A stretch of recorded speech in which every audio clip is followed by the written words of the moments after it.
네, 미국에서의 프로야구를 메이저리그라고 하죠. 또 그 밑에는 뭐 마이너리그가 있지만 메이저리그 역사 가운데 하나의 눈에 띄는 것은 바로 이 외팔이 메이저리그 한팔로서 메이저리그가 된 사람이죠. 이 피트 그레이라는 이 사람인데 사실 야구라는 것이 두 손으로 하기에도 힘든 그런 것인데 이 피트 그레이는요 한쪽 팔을 가지고 취미가 아니라 직업으로 이 야구를 했다라는 거죠.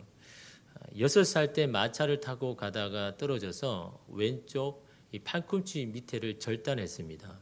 근데 그의 꿈은 사실은 이제 메이저리그가 되는 건데 주변의 친구들이 다 포기하라 그러죠. 그 한 팔 가지고 무슨 그 프로야구 선수가 되느냐라고 이렇게 이야기했지만 그래도 그는 포기하지 않고 더 열심히 더 많이 준비했습니다. 그래서 그가 스스로 터득한 것은 바로 남들보다 조금만 더 빠르면 모든 게 가능하다. 자기가 스스로 이렇게 하고 깨달은 거죠. 남들보다 좀 더 빨리 뛰고 좀 더 많이 하고 더 준비하면 모든 것이 가능하다라는 것을 자신의 삶을 통해서 깨달은 거죠. 그런 그에게 기회가 찾아왔습니다. 당시 세계 대전으로 이 젊은 선수들도 다 징집되어 갔을 때 이 선수 수급이 어려운 이 메이저리그에서 이 마이너리그 뛰고 있는 그에게 이 제의가 들어온 거죠. 메이저리그 올라와서 뛸 수 있겠느냐. 그러니까 여러분 이 한 팔 가진 사람이 이 메이저리그에 뛴다 그러니까 이 기자들이 매일매일 와서 이 취재 열기를 이렇게 합니다. 그렇지 않습니까? 여러분 한 팔 가진 사람이 얼마나 이 메이저리그 할까? 보통 사람도 힘든데 어떻게 할까? 여러분 그렇다고 그는요 특별히 다른 사람에게 특별 대우를 요구하지도 않았습니다. 특별한 배려도 요구하지 않았습니다. 똑같이 이 경기에 참여하고 여느 선수와 같이 똑같이 했는데 근데 그가 가진 이 장애의 특성상 이 변화구에 약하다 보니까 특히 여러분 마이너리그에 상대하는 투수와는 뭐 수준이 다르니까 마이너리그에서는 사실은 뭐 3할 정도에서 쳤는데 여기 이제 메이저리그 와서는 2할 정도밖에 치지 못하는 그냥 평범한 기록을 남긴 거죠. 그 1년이 지나자 이 전쟁이 이제 어느 정도 이렇게 소강화가 되자 이 젊은 선수들이 이제 주전들이 복귀하다 하니까 이제 그 메이저리그 기록이 그 사람 인생은 이제 거기서 끝나버린 거죠. 아주 짧은 동안 이렇게 했는데 근데 그의 인생이 거기서 끝난 게 아니다라는 거죠. 마이너리그에 가서도 계속해서 경기를 하는데 그 세계 대전으로 인해서 이 전쟁을 통해서 팔을 잃어버리고 다리를 잃어버리고 장애를 가진 사람들이 너무나 많은 거죠. 젊은 나이에 나아가서 꿈은 다 잃어버리고 소망이 없고 그냥 병든 몸, 이 장애만 가지고 돌아왔으니 얼마나 여러분 낙심되겠습니까? 그런데 이 피트 그레이를 통해서 희망을 얻으라라는 거죠. 그래서 피트 그레이는 자신도 장애지만 장애를 가진 사람에게 희망과 이 소망의 아이콘이 되었다라는 거죠. 자기의 꿈은 그냥 이 메이저리그 선수가 되는 거였지만 그러나 그의 꿈은요 자기가 원하는 것보다 더 가치 있는 인생을 살게 되었다라고 이렇게 나와 있습니다. 그런데 여러분 그는요 이런 말을 했습니다. 나에게 양팔이 있었다면 나는 야구 선수가 되지 않았을 겁니다. 좀 이상하잖아요. 양팔이 있었다면 나는 야구 선수 안 될 겁니다. 나는 한 팔이기 때문에 야구 선수가 되려고 소망했습니다. 여러분 우리가 생각하기에는 한 팔이 없으면 야구 선수가 안 되는 거 아닙니까? 그죠? 양팔이 있어야 야구 선수가 되려고 막 꿈꾸고 막 그렇게 노력할 텐데 오히려 그는요, 오히려 양팔이 있었다면 나 야구 선수 안 될 것입니다. 한 팔 때문에 내가 그 야구 선수 되기를 소망했다라고 그렇게 이러면 고백하는데 여러분 소망이라는 것이 바로 그런 겁니다. 내가 부족한 것이 없고 이루어야 할 것이 없다면 소망도 없는 거죠. 채워야 할 것이 있기 때문에 소망을 가지는 겁니다. 지금은 아니지만 되어져야 할 것이 있기에 여러분 소망을 가지는 건 아닙니까? 이런 그것이 소망입니다. 그래서 소망이라는 것은 보이지 않는 것이죠. 지금 잡히지 않는 것, 그것이 소망인 겁니다. 오늘 말씀에도 그런 소망에 대해서 말씀합니다. 왜냐하면 그 소망이 현재 보이지 않기 때문에. 여전히 이루어지지 않기 때문에 여러분 바울은 이렇게 말합니다.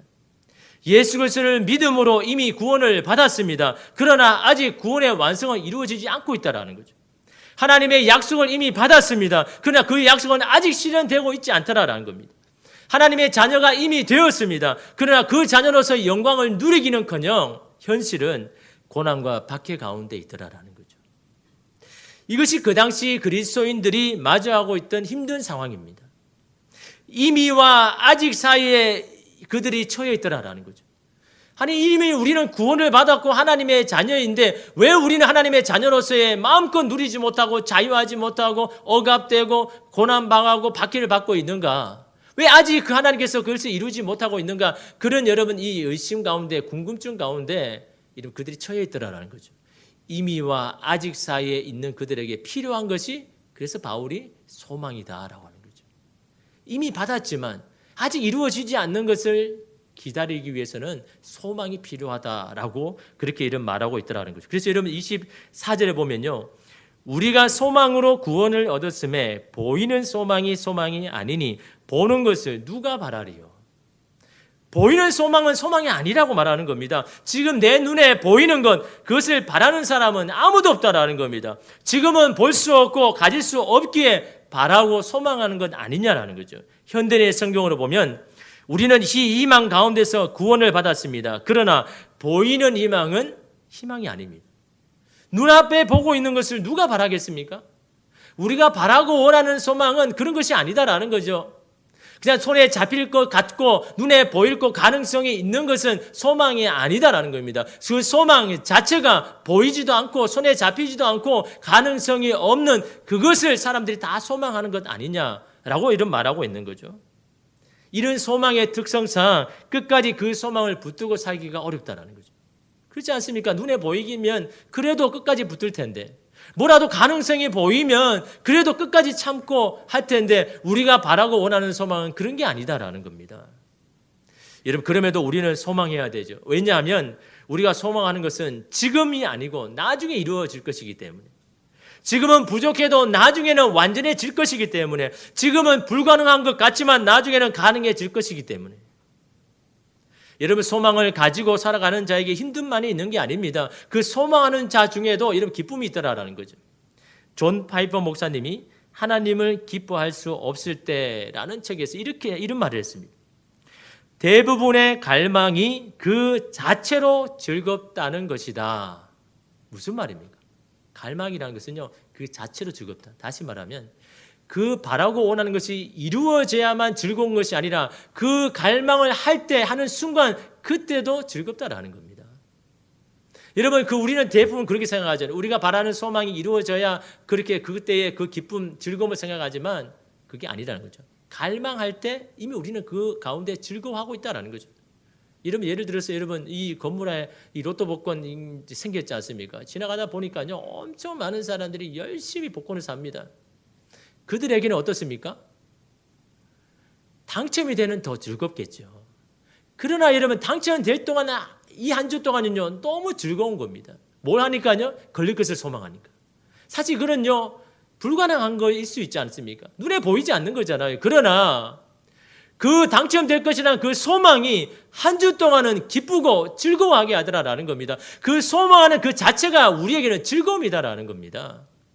그 소망이 이루어져야만 즐거운 것이 아니라 그 소망하는 중에 이미 우리는 그 즐거움을 받고 누릴 수 있다라는 것을 말하는 겁니다. 그래서 우리는 소망을 해야 되는 겁니다. 그래서 여러분 로마서 12장 12절에 뭐라고 이야기합니까? 소망 중에 즐거워하며 소망하는 가운데 우리는 즐거워하더라라는 겁니다. 그것을 바라고 원하는 그 순간에 이미 우리는 우리 안에 즐거워할 수 있다라는 것을 이런 말씀하고 있는 거죠. 히브리서 11장 9절 말씀에 이렇게 말합니다. 믿음으로 그가 이방의 땅에 있는 것 같이 약속의 땅에 거류하여 동일한 약속을 유업으로 함께 받은 이삭 및 야곱과 더불어 장막에 거하였으니 라고 이야기합니다. 아브라함의 일생을 요약한 말씀인데요. 여러분 지금 아브라함이 어디에 있습니까? 지금 이방 땅에 있는 겁니까? 약속의 땅에 있는 겁니까? 지금 아브라함이 뭐라고 고백합니까? 지금 약속의 땅에 지금 오기는 왔는데 현실은 이방의 땅에 사는 것처럼 그렇다라는 겁니다. 지금 그게 그 말씀 아닙니까? 하나님께서 지시하는 이 땅에 왔는데 근데 지금 현실은 왜 이방 땅에 있는 것처럼 언제든지 떠날 준비해야 되는 초조한 마음을 가져야 되고 언제든지 약탈당할 것에 대한 불안과 염려 가운데 왜 살아야 됩니까? 이미 지금 이 땅에 왔는데 왜 내 삶은 이방 땅에 사는 것처럼 아직까지 이렇습니까? 이 아브라함이 지금 그걸 말하고 있는 거 아닙니까? 그런데 여러분 그게요. 내 데에서만 끝나면 되는 건데 뭐라고 이야기합니까? 동일한 유업을 받았던 이 아들 이삭, 손자인 야곱까지 여전히 그 장막터에 땅이 없어가지고 그 텐트 가운데 살아가고 있다는 것. 그게 여러분 이 히브리서 11장에서 말씀하는 건 아닙니까? 이게 여러분 사실 우리를 힘들게 하잖아요. 하나님 분명 지시한 땅에 왔는데 왜 약속하신 대로 내 삶은 그렇게 되지 않습니까? 언제 이 약속이 이루어집니까? 그것이 아브라함의 이런 고민 아닙니까? 우리의 인생도 다 그렇잖아요. 하나님께서 우리에게 하나님의 자녀가 되시게 하여 주시고 우리에게 약속을 주시고 우리에게 하나님께서 다 예비하여 주셨는데 왜 현실은 아직 이방에 사는 것처럼 왜 우리 삶은 이렇습니까? 그런 아브라함이 어떻게 계속해서 참고 기다렸습니까? 히브리서 11장 10절에 보니까요. 이는 그가 하나님이 계획하시고 지으실 터가 있는 성을 바랐습니다. 바라는 게 뭡니까? 소망하였다. 어떤 순간에요? 장막에 걸터 앉았을 때. 조금 장성한 이삭, 어린 야곱을 바라보면서도 그때 여전히 땅 없어가지고 여러분 장막이라는 건 텐트잖아요. 텐트에서 걸터 앉아가지고 주변을 보니까요. 아무것도 손에 잡힌 것도 없고 보이는 것도 없고 그럴 때 아브라함 어떻게 합니까? 나를 위해서 예비하시고 나를 위해서 지으실 그 성을 소망했다. 바라봤다. 그래서 여러분 아브라함이 계속해서 여러분 그 예수님 하나님의 말씀 따라 가는 거 아닙니까?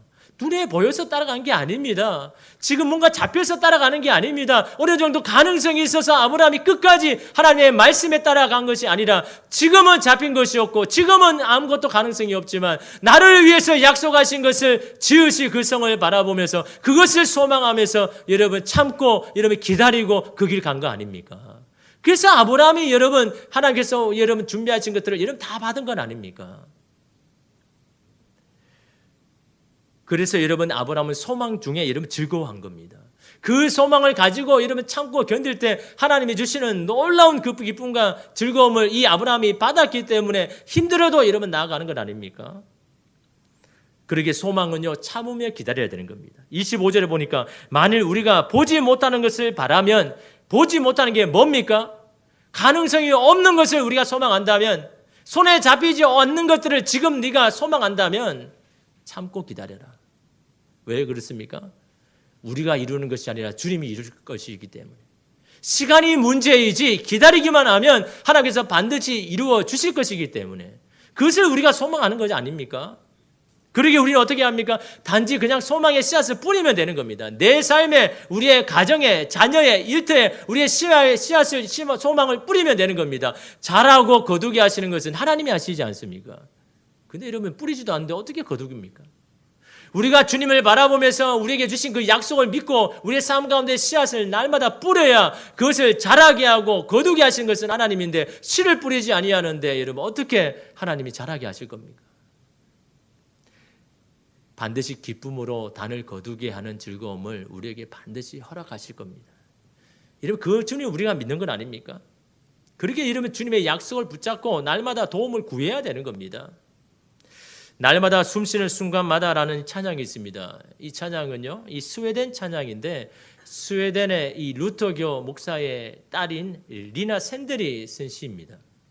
이 시를 쓸 때가 언제냐니까요. 이 아버지와 함께 이 보트 여행을 가다가 이 보트가 뒤집어진 겁니다. 그래서 자기 보는 눈에서 그 아버지가 물에 익사를 합니다. 죽습니다. 그러니까 이 딸이요 도무지 이 상황을 받아들일 수가 없는 겁니다. 그래서 이 딸이요 이 공황장애와 우울증이 찾아왔습니다. 이 우울증으로 뭔가 벗어나려고 아무리 몸치료해도 더 깊은 이 나락에 빠지는 자기 자신을 발견합니다. 그러니 뭐 기도할 수도 없고 이 상황을 어떻게 헤쳐나가야 할 자신도 없고 그런데 그가 용기를 내어서 주님 앞에 나아가 도우심을 구했습니다. 나는 아무것도 할 수 없습니다.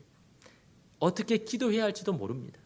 단지 주님만 바라볼 수밖에 없습니다. 그런 나를 불쌍히 여기셔서 나를 도와주십시오. 단지 나를 도와달라고 하나님 앞에 기도한 것뿐이었는데 그때 하나님께서 주시는 마음이 뭐냐니까요. 약속을 생각나게 하십니다. 어릴 때 읽었던 주님께서 약속하신 그 약속의 말씀. 그 말씀이 생각나게 하고 그 말씀을 믿게 만들고 그 말씀을 확신 가운데 여러분 거하게 만들더라라는 거죠. 누가? 하나님께서요. 여러분 약속이 없어서 우리가 흔들립니까? 하나님께서 우리에게 계획하신 것이 없어서 우리 마음이 요동합니까? 그 약속에 대한 믿음이 없어서 그런 거 아닙니까? 그 약속에 대한 확신이 없기 때문에 여러분 우리가 흔들리는 건 아닙니까? 주님 앞에 간절히 겸손하게 기도할 때 하나님께서 우리 가운데 그 약속에 대한 믿음을 주시고 확신을 주시다라는 거죠. 주께서 약속하신 이 약속은 지금도 반드시 이루실 것이라는 그런 믿음이 들어가 있는 겁니다. 아버지가 죽은 것으로 인해서 내 인생을 끝났다고 시작했는데 주님으로 인해서 다시 시작할 수 있게 되었다라고 말씀하고 있는 겁니다. 지금의 이런 상황에도 주의 약속은 반드시 이루어질 것이라는 그런 감격과 기쁨을요, 이 여인에게 주시는데 그 감격과 기쁨으로 여러분 이 찬양의 가사를 쓴 겁니다. 1절에 보면 뭐라고 합니까? 날마다 숨쉬는 순간마다 내 앞에 어려운 일 보내. 소업을 하는 순간순간마다 내 앞에 어려운 일밖에 없지 않습니까? 주님 앞에 이 몸을 맡길 때 슬픔 없네, 두려움 없네. 주님의 그 자비로운 손길 항상 좋은 거 주시도다. 항상 좋은 거 주시는데 어떤 거 준다고 합니까? 너무 기가 막히잖아요. 사랑스레 아픔과 기쁨. 기쁨만 주시는 게 아니라 아픔도 내게 허락하시더라. 평화와 안식만을 주는 것이 아니라 수고도 우리에게 주시더라라는 거죠.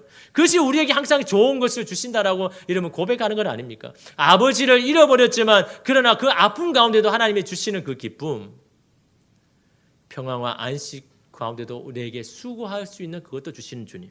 그 주님을 여러분 찬양하고 있는 거죠. 2절에 보면요. 날마다 주님 내 곁에 계셔 자비로 날 감싸 주시네. 주님 앞에 이 몸을 맡길 때 힘주시네, 위로함 주네. 내게 사랑을 주시고 내게 평안과 안식을 주시는 그 주님을 바라보니까 이제 발견하게 되는 겁니다. 어린 나를 품에 안으시사 항상 평안함 주시도다. 내가 살아 숨을 쉬는 동안 살피신다. 주님 약속하셨지 않느냐. 그러면서 3절은요 결단입니다. 내가 이제 이렇게 살겠습니다. 인생의 어려운 순간마다 주의 약속 생각해 보내. 어려운 일 있을 때마다 주의 약속 생각해 보겠다라는 겁니다. 내 마음속에 믿음 잃지 않고 말씀 속에 위로를 얻네. 주님의 도우심 바라보며 모든 어려움 이기도다. 흘러가는 순간순간마다 주님 약속 새겨볼 것입니다. 내게 허락하신 그 약속을 내가 붙들겠습니다. 그것이 여러분 우리 이 찬양 아닙니까? 여러분 우리도 말할 수 없는 어려운 순간순간들이 있죠. 그때마다 여러분 주께서 약속하신 것을 여러분 붙드십시오. 그 약속을 붙들기에 우리의 상황이 보이지도 않고 잡힌 것도 없다 할지라도 그 약속은 반드시 하나님께서 이루실 것이라는 여러분 그 약속을 여러분 믿고 주님의 도우심 구할 때 여러분 주께서 우리를 붙들어 주시고 우리에게 새 힘 주시지 않겠습니까? 여러분 우리 이 찬양 1절과 3절만 우리 함께 우리 그런 마음으로 한번 고백해 보겠습니다.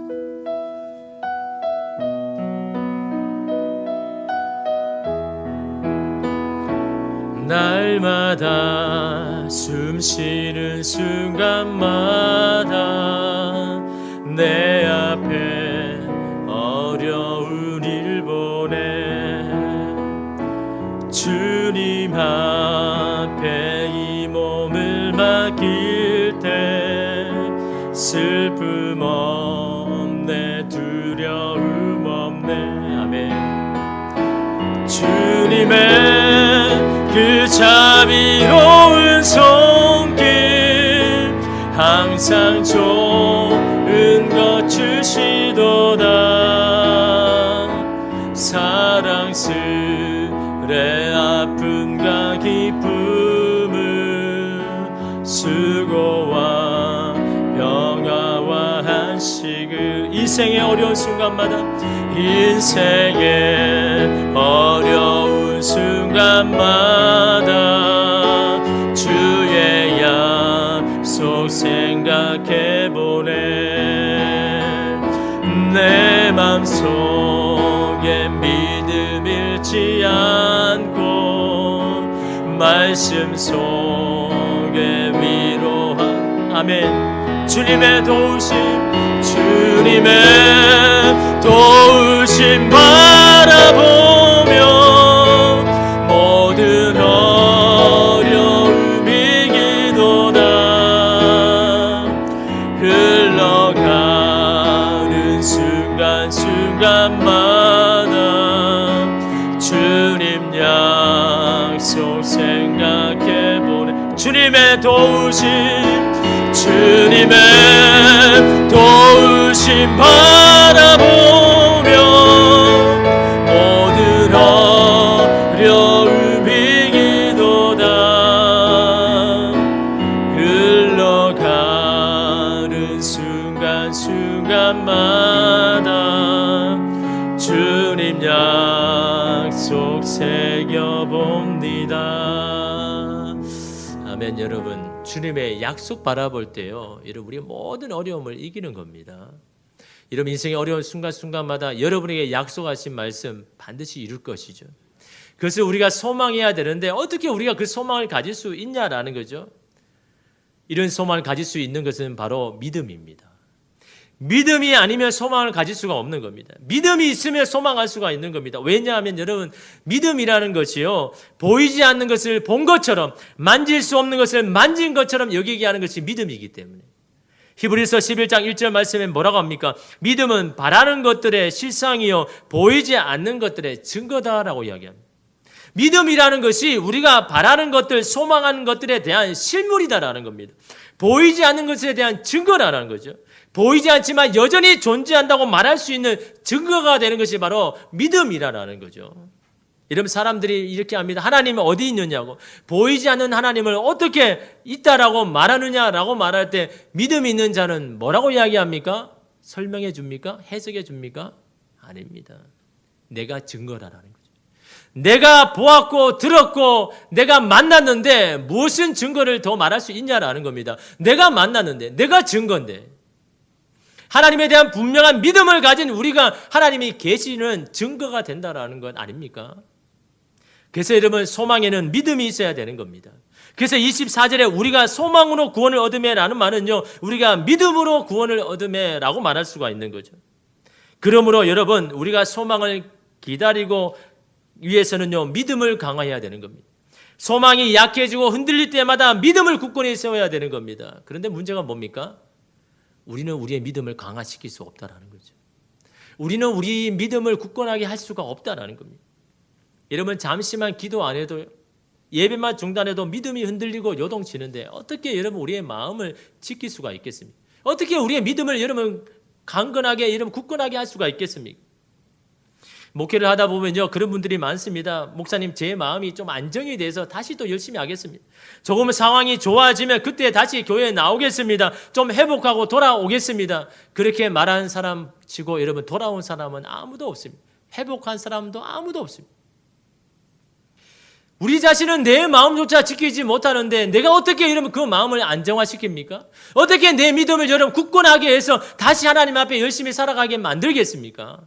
우리는요, 우리의 믿음을 굳건하게 할 수가 없는 겁니다. 회복할 수 있는 길은요, 주님 앞에 겸손하게 나오는 겁니다. 주님, 저는 아무것도 할 수가 없습니다. 저는 제 자신도 지킬 수 없고 바로 세울 수 없습니다. 주님 도와주십시오. 주님만이 나를 일으켜 세우실 수 있습니다. 주님만이 나를 만지고 고칠 수 있습니다라고 고백할 때, 그때 주님이 나를 돕기 시작하는 겁니다. 누구를 통해서요? 성령님을 통해서요. 26절 말씀해 보십시오. 이와 같이 성령도 우리의 연약함을 도우시나니 우리는 마땅히 기도할 바를 알지 못하나 오직 성령이 말할 수 없는 탄식으로 우리를 위하여 친히 간구하시니라. 성령께서 우리 연약함을 여러분 도우신다고 했는데 우리 연약함이 뭡니까? 저와 여러분의 연약함이 뭡니까? 여러분, 오늘 말씀 뭐라고 이야기합니까? 우리는 마땅히 기도할 바를 알지 못한다. 다시 말해 우리의 무지라는 거죠. 우리가 어떻게 기도할지 모른다. 이것이 우리의 연약함이다라는 거죠. 지금의 상황에서 하나님 앞에 뭘 요구해야 되고 뭘 요청해야 될지 모른다라는 겁니다. 지금 고난으로부터 해방시켜 달라고 기도해야 될지 아니면 그 고난을 견딜 힘을 달라고 기도할지 그걸 우리가 모른다라는 거죠.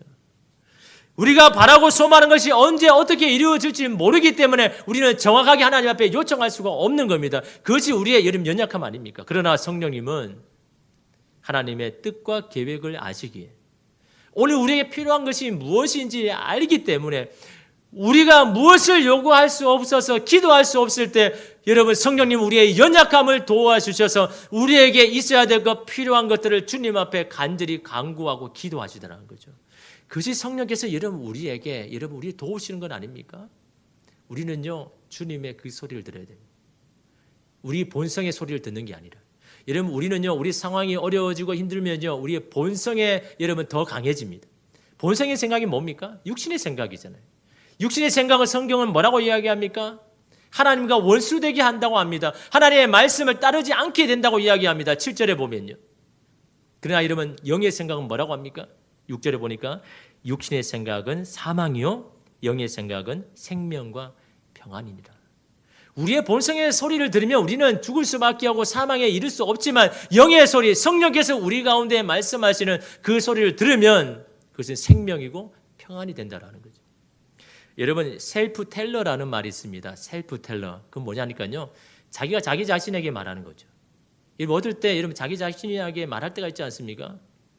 근데 매일 그러면 좀 이상한 거죠. 내 자신에게 계속 하면요. 거울 보면서 내 자신에게 뭐라 하면요. 그 사람은 병원에 가야 되죠. 근데 우리가 자기 스스로에게 말할 때가 있는데 그때는요. 우리가 어떤 위기상에 처했을 때 예를 들어서 우리가 어느 길을 가다가 교통사고 났습니다. 그때 사람은 두 가지 반응을 한다고 합니다.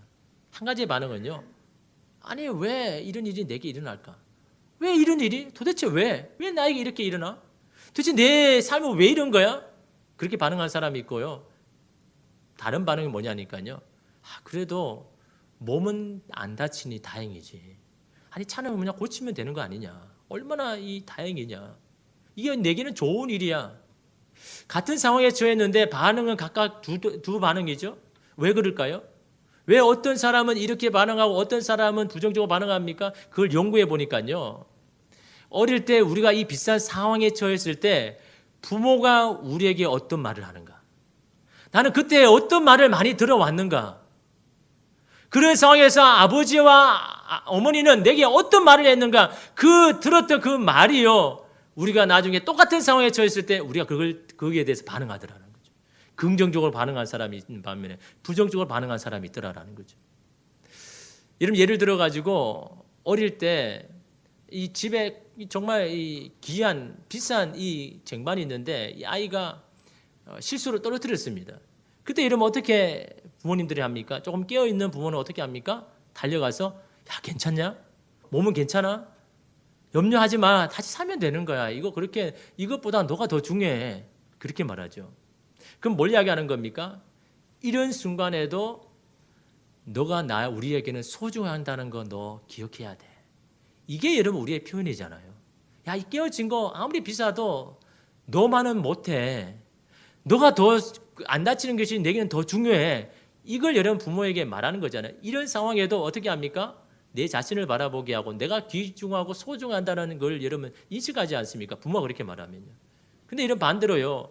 그는 이 애를 보면서 야, 너 그럴 줄 알았다. 너 도대체 왜 그렇게 조심성이 없냐? 이게 얼마나 이게 귀한 건데, 이게 얼마나 중요한 건데 라고 말하는 이런 그 소리를 들은 아이는요. 똑같은 상황에서 어떻게 합니까? 그래서 자기를 그렇게 이런 부정하고 부정적으로 이런 말하더라는 거죠. 여러분 우리가 어릴 때 어떤 소리를 많이 듣느냐에 따라서 우리가 자라서 어떻게 반응하는가 결정지는데요. 여러분 우리 속에서 말씀하시는 그 성령의 세미한 소리를 우리가 자주 듣는다면요. 우리의 이런 심령이 어떨까요? 우리의 마음이 어떨까요? 성령께서 주시는 소리가 뭡니까? 우리가 예전에 어릴 때 읽었던 그 말씀을 생각나게 하는 겁니다. 그 말씀을 믿어지게 하는 겁니다. 그 말씀에 확신 가게 하는 것이 여러분 성령께서 하시는 겁니다. 없는 말씀을 하시는 것이 아니라 이미 우리가 들었지만 그 말씀이 희미해지고 우리의 지금 상황 가운데 아무것도 생각나지 않을 때 주님 앞에 어떻게 해야겠다라고 여러분 도움을 구할 때 하나님 어떻게 합니까? 주님 나를 도와주십시오라고 말할 때 우리 안에 그 말씀이 생각나게 해줘서 그 말씀에 대해서 믿음을 가지게 하여 주셔서 그 약속을 소망하며 기다리게 만드는 것이 여러분 성령께서 하시더라라는 거죠. 그런 믿음이 우리 가운데 있을 때요. 우리는 참고 기다리며 그것이 이루어질 때까지 여러분 우리는 그렇게 여러분 나아갈 것입니다. 여러분 그렇게 우리를 돕기 위해서 성령을 우리에게 주셨지 않습니까? 여러분 오늘 이 시대에 정말 필요한 것은요. 성령님의 도우심입니다. 여러 전문가들이 이 코로나가 종식되면 다시 예전으로 돌아가지만 이전과는 다른 삶을 살아갈 것이다 라고 이야기합니다. 그래서 뉴 노멀의 시대가 이제는 올 것이라고 이야기합니다. 이미 우리는 여러분 많이 감지하고 있지 않습니까? 대면보다 비대면적인 그런 삶의 모습이 더 많아질 것이고 음식을 먹든지 여러분 뭐 옷을 사든지 이제는 오프라인이 아니라 온라인이 더 될 것이고 이런 우리의 신앙도 마찬가지입니다. 모이는 예배에서 흩어지는 예배가 될 수도 있고, 또한 얼굴을 대면해서 하는 신앙생활이 이제는 대면하지 않고 온라인 상태로 소통하게 될 수도 있습니다. 또한 여러분 두 손에 여러분 봉헌을 하던 그것이 이제는 계좌이체로 여러분 다 이제 바뀌어졌지 않습니까? 그것이 여러분 우리가 눈에 보는, 우리가 맞이하고 있는 이 현실입니다. 이런 현실 가운데 여러분 분명한 것은 지금의 상태로는 분명히 이 신앙을 지킬 수도 어렵고 우리의 신앙생활을 하는 것은 더 어려워질 것입니다. 그러기에 이러면 성령님의 도우심이 필요한 겁니다. 그 성령님은 어느 곳에 계시지 않습니까? 우리가 도움을 요청하기만 하면 그분은 우리 가운데 오셔서 우리에게 말씀하셔서 우리에게 길을 보여주시고 우리가 무엇을 하게 만들어지는 것이 여러분 성령님 아닙니까? 여러분 왜 그 성령님을 여러분 무시합니까? 그 성령님의 도움을 구하지 않습니까? 그 성령님이 죽으신 분입니까? 여러분을 돕기 위해서, 여러분의 연약함을 돕기 위해서 옆에서 우리 옆에 계시는 분 아닙니까? 여러분의 마음을 열어야죠. 도움을 구할 때 그 성령께서 우리의 연약함을 도우셔서 우리가 기도하지 못할 그때에 하나님께 우리를 위해서 기도하시는 중보자가 되시는 분이 여러분 성령님 아닙니까? 이런 마음이 어렵고 힘들 때마다 성령님께 구하십시오. 그래 성령께서 우리 가운데 믿음을 주시고 확신을 주셔서 우리에게 약속하신 것, 우리의 가정과 우리의 삶 가운데 약속하신 것을 끝까지 붙들고 여러분 나아갈 수 있도록 할 줄 믿습니다. 여러분 그 소망 가운데 여러분 기뻐하십시오.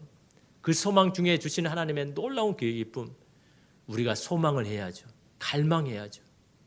포기하고 그 소망을 다 잃어버리면요 아무것도 할 수가 없는 겁니다.